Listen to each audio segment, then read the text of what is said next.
Isang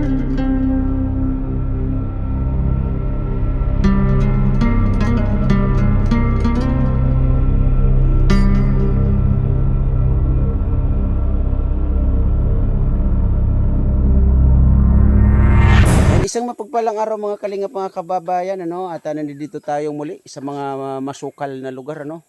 Ayan, oh, makikita ninyo, oh. At tayo ngayon ay papunta doon sa ating binansagang Tres Maria na sila Jana, Jacqueline at Rose. At alamin natin kung kumustahin natin ang kanilang sitwasyon, lalong-lalo na unang-una siyempre sa kanilang mga pag-aaral, ano. Kaya tara mga kalingap mga kababayan, samahan nyo kami sa pagbisitang muli sa kanila. And let's go.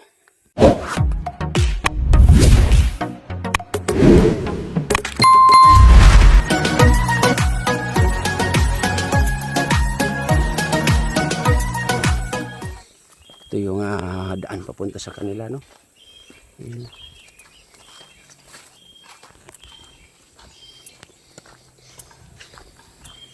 Oh, nag-iba na. Kasi dati ay hindi ganyan yan, oh. Masukal yan. Ngayon na ginagawang parang taniman. Ayan, oh, may mga tanim-tanim na, oh. Ayan, oh. Oh. Diba? Kaya dito tayo. Tahakin natin ang papunta sa kanila.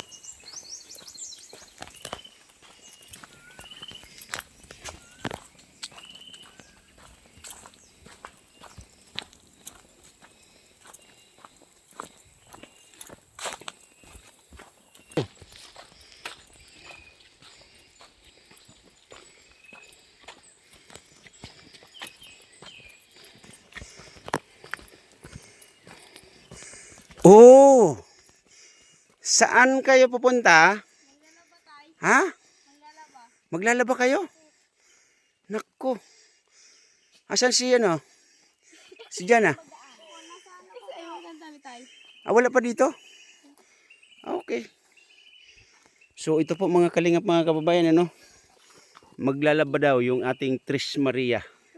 O saan nyo pupunta? Diyan. Bubot. Nag-igib. Sila mama nyo? Raman dyan tayo. Wala rin dyan.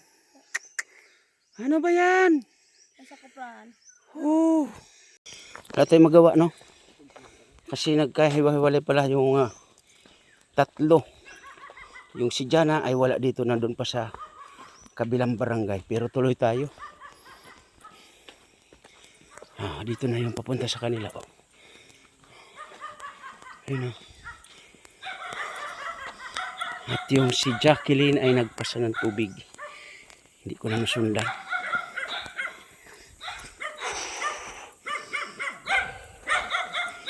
Oh, mga aso. Maingay. Ayan po ang sitwasyon nila rito. Ayan.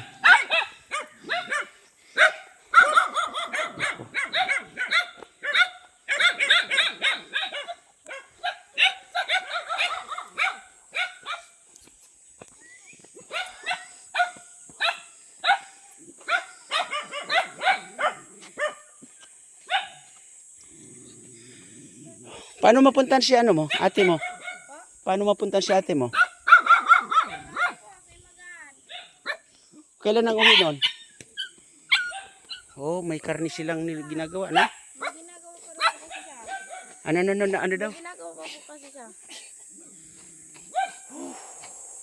So, pag school, doon siya. Anong anong araw siya dito talaga nandito? Sabado at linggo po tayo. Pero, wala siya ngayon. Pero siya ngayon kasi may ginagawa pa rin po kasi siya. Dito ka kasi mainit. Kwentuhan muna tayo. Sa ngayon, ano ba yung school ninyo? Magkahiwalay o magkaisa? Magkahiwalay po tayo. Bakit? Ano po, nag-alis po kasi ako tayo. Yun nga, no? Naparito ako para makumusta ang inyong mga pag-aaral. So ikaw ay nag-aaral bilang Alas po. ALS. So ilan kayo nag-aaral sa ALS? Dalawa po tayo. Sino? Si Rose pa po, tsaka ako. Kayong dalawa ni Rose ay nasa ALS. Pero itong si Jana, Nasa ano po, Nag-aaral din sa Imagan, grade 12. Yung ano yan, regular school. So araw-araw ang kanyang pasok, tama? Yun nga kasi si Jana pala ay nasa regular school ano.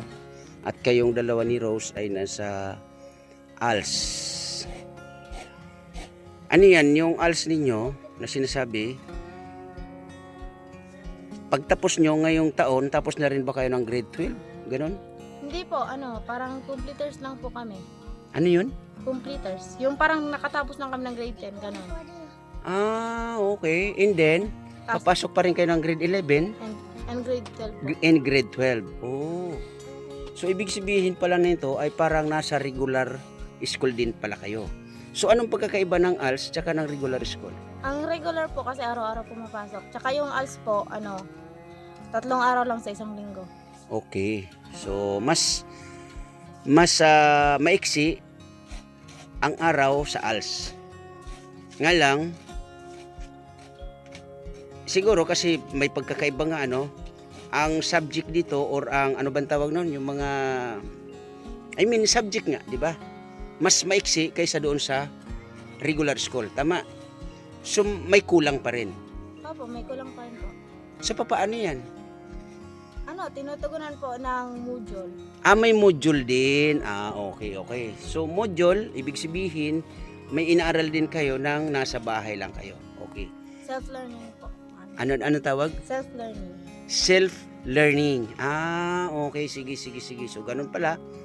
So, mas okay naman pala yung sa ALS kasi nga meron palang additional na pag-aaral maliban doon sa mga araw na hindi nyo napapasukan na pareha sa regular na school.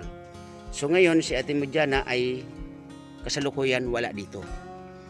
Bakit naman, di ba, Sabado naman na ngayon, dapat nandito siya, bakit naman daw wala siya dito? Minsan po kasi may naiiwan na mga pinapagawa. Yung mga activities na naiiwan, Sabado at Linggo niya na po ginagawa yun. Okay. Kasi nga siya ay ngayon ay grade 12. So, graduating siya ng senior high. So, itong si ate mo Jana, sa tingin mo, nagpupursige ba siya sa pag-aaral? Nagpupursige po ang kapatid ko kasi kahit Sabado at Linggo nandun siya at ginagawa niya mga activities. Very good. So, ikaw naman, ngayong taon na to, anong grade muli? ALS po. Kaya nga, anong grade? 11 po. Grade 11. Grade 11 ka na pala. So, medyo malapit-lapit ka na rin pala mag-graduate ng senior high. Senior high na ba yung grade 11? Okay. So, ganun lang. Magpursige ka rin sa pag-aaral mo. Kasi nga ay, di ba nung ulitin ko, nung nakaraang taon ay medyo hindi ka yata naging okay. Medyo nagkaroon ka ng kalituhan sa iyong isip, di ba? Na ikaw ay, nagtrabaho sa ibang lugar, sa Maynila ba? Okay. So, hindi ko na ulitin kung ano yung naging pakiramdam mo nung ikay nagtrabaho na at na ngayon nga ay naisipan mong bumalik muli para ipagpatuloy ang pag-aaral. Tama? So, ngayon na nag-umpisa kang muli sa iyong pag-aaral, ano ang masasabi mo sa iyong sarili? Okay naman po tayo. So, yun mas nga. na-realize ko po ngayon na mas okay po muna mag-aaral bago magtrabaho. Yes, tama yan. So, ganun lang. Tuloy-tuloy ka lang sa pag-aaral. So, yun nga. Nandito akong muli para ma-update kayo. Siyempre, sa inyong pag-aaral. At siyempre, itong inyong munting bahay na napadingdingan. No? So, wala pa itong pintura, di ba? Wala pa po tayo. Ngayon ay magtatag-ulan na naman. So nung nakaraang taon na ay hindi din ito napinturahan kasi nga ay nagtag-ulan. So ngayon magtatag-ulan naman. Pero siguro mga by next week magdadala ko ng pintura dito para siguro kayo na lang din na magpintura. Kaya nyo naman siguro yan kasi nandiyan naman si papa ninyo at mama ninyo. Pero nasaan sila at bakit wala sila dito? Nagtatrabaho po. Andun sa bundok nagtatrabaho. Silang mag-asawa. So ano ba si mama at papa ninyo? Pag may trabaho si papa, nandoon din si mama ninyo. Bakit daw? Tumutulong si papa sa pagkukopra.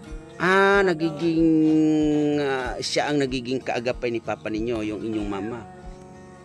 So napakaganda ng samahan ng mama ninyo, no? So, ikaw, Jacqueline, ilang taon na muli? 16 po. 16. Buti hindi ka pa nakakapag-isip na magka-boyfriend.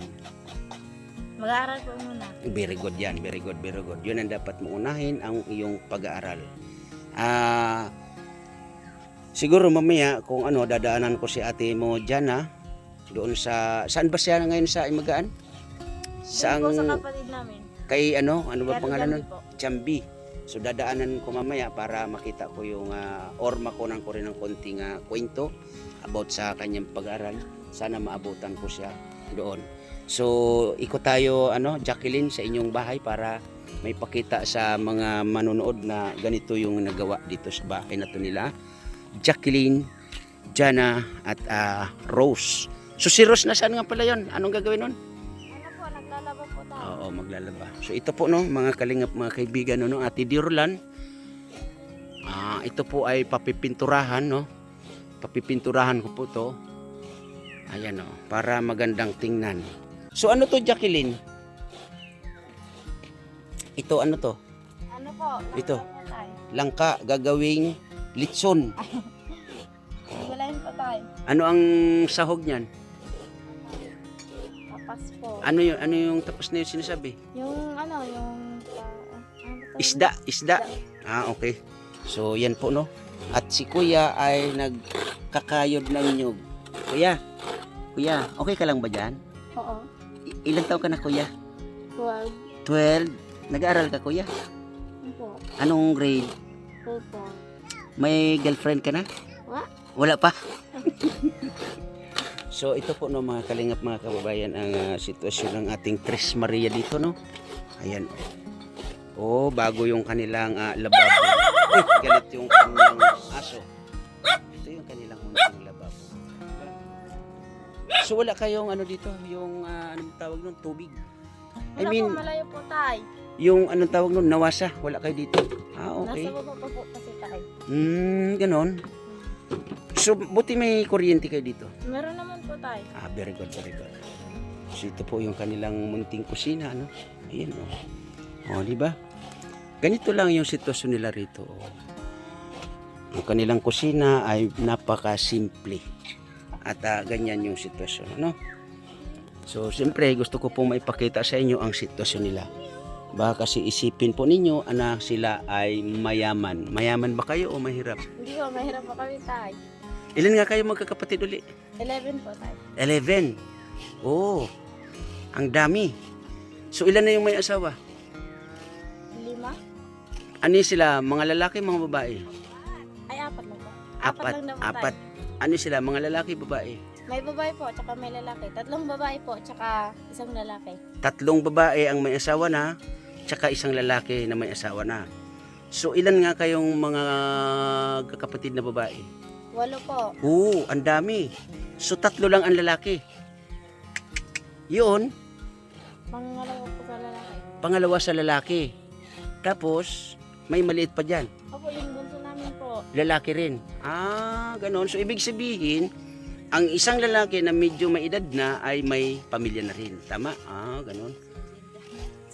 Single dad.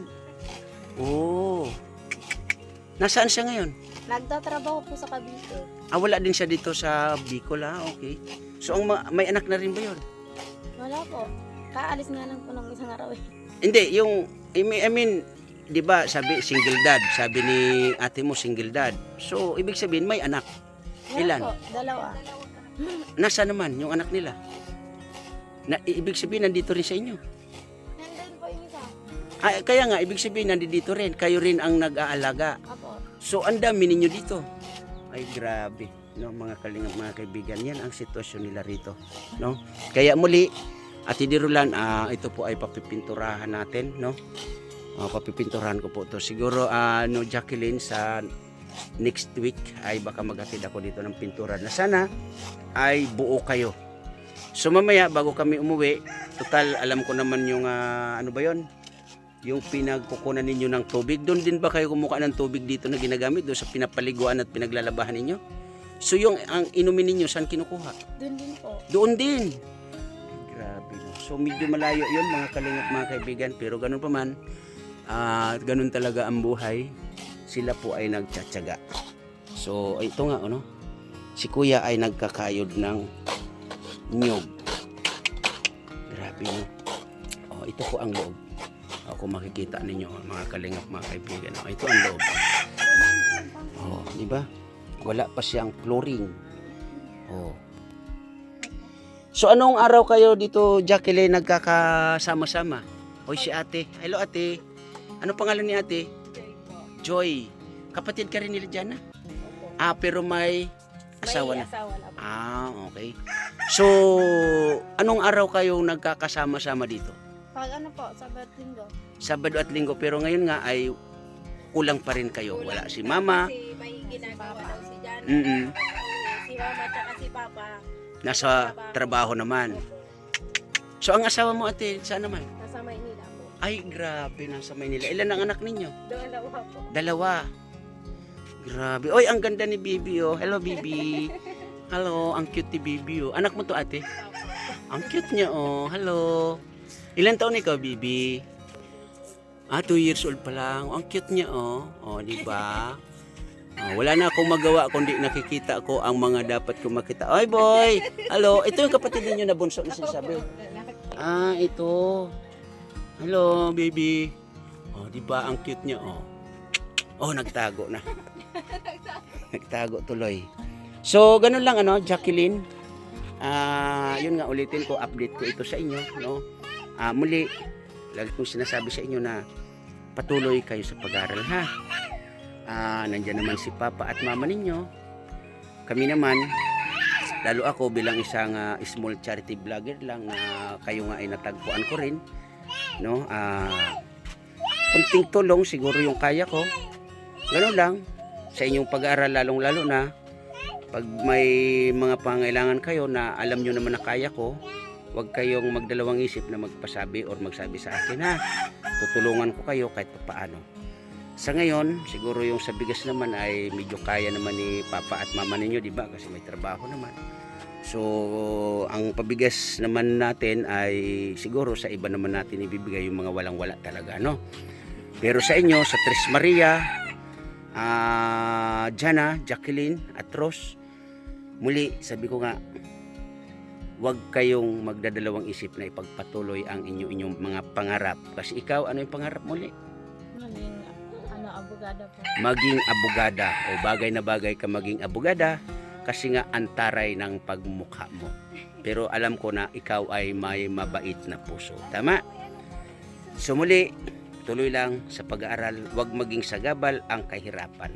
Na kahit nagaano kalayo ang inyong pinapasokang school, pero ganun pa man ay kailangan nyong tiyagain, no? So ang manggagaling dito sa bahay ninyo to doon sa school na pinapasokan ninyo ay magkano pamasahe? 100 po. 100. Back and forth is 200. Paano na lang kung daily yan? 'Di ba? Napakalaki. Kaya 600. ang 600 ang daily. Opo, weekly. Sa weekly ng bawat isa ay 600. So tatlo sila, abay ang laki. So buti na lang doon sa school ninyo I mean doon sa bayan, di ba doon kayo sa bayan nag-aaral kasi nandoon yung ALS? Meron ba kayo natitirahan doon na pansamantala? Wala, as in uwian pa rin. Grabe, no? So ganun lang, Jacqueline. Muli, tuloy lang sa pag-aaral, no? At siguro mamaya dadaanan ko na rin si Rose para kahit paano ay makakwentuhan ko about sa kanyang paglalaba, ano? So muli, tuloy lang sa pag-aaral, ha? Ate, pansamantala kami muna uuwi, no? So update lang. Uli, papipinturahan natin itong bahay ninyo or dingding ninyo. Siguro mga 4 liters dito ay kasya na. So kaya naman siguro yan ni Papa ninyo, no? So ganun lang, ate. Joy ba? Tama? Okay, so ate Joy, maraming salamat at kami muna ay uuwi. Jacqueline, ha? So, dito tayo sa papunta sa pinaglalabahan nila, no? Pinagkukunan ng tubig, pinapaliguan. So titingnan natin kung ano ang sitwasyon dito, no? Ayan. Nasaan ba to? Hello? Grabe, Oh. Di ba?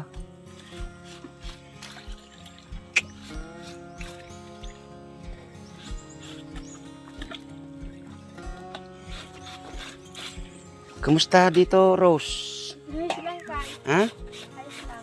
Ayos lang. Nako. So, itong tubig na to, yan. Dito talaga kayo kumuha ng lahat. Ha? Ng pampaligo, ano pa ba yun? Panghugas ng mga plato, kaldero, kawali, kasirola, or ano pa. Po. Dito rin kayo kumukuha. So Hindi ito, masarap naman yan, Tay. ano? Hindi masal. Nililimasan. So ibig sabihin nililinis din. Po. Okay. So ano pangalan ni ate? Ate, ano pangalan mo ate? Ano pangalan? Shania. Jamia. Magkapatid pa rin kayo, Rose? Po. Ganon. Okay. So parang nahiya ka, Rose? Hindi naman? Nahiya ka ba? Konti. Konti. Bakit ka nahiya? So, naglalabas siya mga kalingap, mga kaibigan, yung isa sa ating Tres Maria. Oh. Diba? So, hindi ba kayo natatakot sa lugar na to? Hindi. Wala bang mumu dito? Wala. Wala naman, Tay. Grabe naman to. Oh. Nakapaligid dito mga kalingap, mga kaibigan, ay kakahuyan, anahaw, nyugan, diba? May nag-iingay-ingay pa. Yan tapos may daan pang papunta ron. May tao rin papunta ron. Wala naman, Tay. Ito kasi may daanan ito. Gano'n papunta ron. Wala nang tao dyan? Wala. Papuntang bundok yan, Tay. Papuntang bundok. Ay, grabe naman. So pag nagbaha dito, wala kayong tubig na pagkukunan. Wala talaga, Tay. Doon kami sa baba kumukuha. Saan? Sa baryo. Sa baryo. So wala din signal dito ng SIM card or data. Wala naman, Tay. Wala rin. Grabe, no? So, kumusta ang iyong pag-aaral? Ayos lang, Tay. Ikaw ngayon ay grade, Nasa alsa po ako, Tay. nasa ALS ka. Po. Harap ka nga. Yan. So, hindi nyo po ito nakita mga kalingap, mga kaibigan. Ito si, ano pangalan mo uli? Rose. Rose. Ilan taon ka na uli? 14. 14 years old. So, ngayon ay anong grade ka na? Grade 9 na po kasi pinalsa ko ni mama. Grade 9. Pero pinatigil ka ni mama mo. Bakit? Kasi daw, Tay, Pasaway. Pasaway ka daw siguro, no? Tama ba? Pasaway ka? Huwag ka magpapasaway, ha? So, anong grade? Grade, ano ka ngayon? Grade 9? po. Tapos, ikaw ay ilang taon? 14. 14 years old. Ito po mga kalingap, mga kaibigan, ng isa sa ating Tres Maria, kapatid ni Jana Jacqueline. Ito po ay si Rose. Nasa ngayon nga ay naglalaba sa kasalukuyan. Grabe yung sitwasyon nila, no? Wala silang tubig na as in galing sa Nawasa. So dito sila kumukuha mismo ng tubig. So yun nga, galing kami doon sa inyo, nagkakahiwa-hiwalay. Ganun ba kayo magkakapatid? Nagkakahiwa-hiwalay? Kasi po, Tay, si Ate Jana sa mga nag-eskwela kami po sa Tupas. Tas wala man kayo, Tay, motor kaya hindi man yato makauli dito. Walang motor kaya hindi makauwi dito. Dito na po yato, Tay. Doon na siya muna. Po, hanggat hindi naguli sagom ni Ate Jamil. Hanggat hindi umuwi yung asawa ng kapatid niyo na si Jambi. Okay. So, plano ko na daanan na lang doon para makakwentuhan ko rin. So, ganun lang, Rose. Ikaw ngayon ay grade 9, tama? Po. Medyo matagal-tagal pa ang iyong tatahakin sa iyong pag-aaral. Muli, ano ang gusto mong maging? Flight attendant. Yes, Tay. Flight attendance. Opo. Di ba? So tuloy-tuloy lang sa pag-aaral kasi 'yon ang pinaka-importante. Paano makakamit ang pag-aaral kung hindi magtsitsaga at magsusumikap, di ba? So natigil ka last week, natigil ka last year. Tama? Nung natigil ka ay grade 9 ka rin ba? Po. Ngayon ay balik ka ulit ng grade Di ba 9. po, Tay, grade 8 ako nung year. Grade 8 ka, so ngayon ay grade 9 ka. Grade 9 ako. So ibig sabihin, hindi ka naman, kung iisipin, hindi ka naman totally bumalik. Hindi man, Tay. Okay. So ngayon ay grade 9 ka. tuloy-tuloy ka lang sa iyong pag-aaral kasi importante yan. Hindi mo makakamit ang iyong pangarap kung hindi mo pagsusumikapan ang iyong pag-aaral. Ano? So nandito lang naman kami, nandito ako, pero sa abot lang ng kaya ko ang itutulong ko sa inyo. Natanggap mo ba yung, ano ba yun, yung doon galing sa pinamili namin na kasama sila ate mo dyan? Yun po. Okay. So okay naman na sa'yo. Po. Wala ka nang kulang sa school mo. Ayun. Baka meron pa, nahiya ka lang magsabi. Wala lang tayo. Wala na. So, okay. So, yun lang po, no? Mga kalingap, mga kababayan, ano? Muli, ito yung isa sa ating inaabangan sa kanyang pag-aaral na si Rose. Isa sa ating Tris Maria. So, yun, no? Mga kalingap, mga kababayan, ano? Nakuha na natin ang mga kwento. Yung ating Tris Maria, no? Nahiwa-hiwalay sila sa ngayon. Kasi nga ay itong si Jana ay nasa kapatid dahil may mga assignment siya sa kanyang school. At yung dalawa naman, yun nga, may mga kanyang-kanyang gawain din naman. Kaya maraming salamat sa mga dito sa aking premiere na to, no? Ako po ay nagpapasalamat, siyempre, sa mga nagiging kaagapay, katuwang natin sa paglingap dito sa Donsol, ano? Na ngayon nga ay iniikutan natin sila para malaman natin kung ano-ano ang kanilang mga sitwasyon, no? Kaya maraming salamat Ate Dirulan, Ma'am Gina, Miss Anig, Miss Carol Baya, Kuya Walter, salamat sa inyong suporta. At siyempre Ate Inday PB, maraming salamat po. At Ma'am Bertos Woman. Sa lahat sa mga naging kaagapay katuwang natin, dati pa ay maraming salamat po sa inyo. Kaya muli sa aking premiere, maraming salamat and God bless sa lahat. Bye-bye. Ingat tayo parati.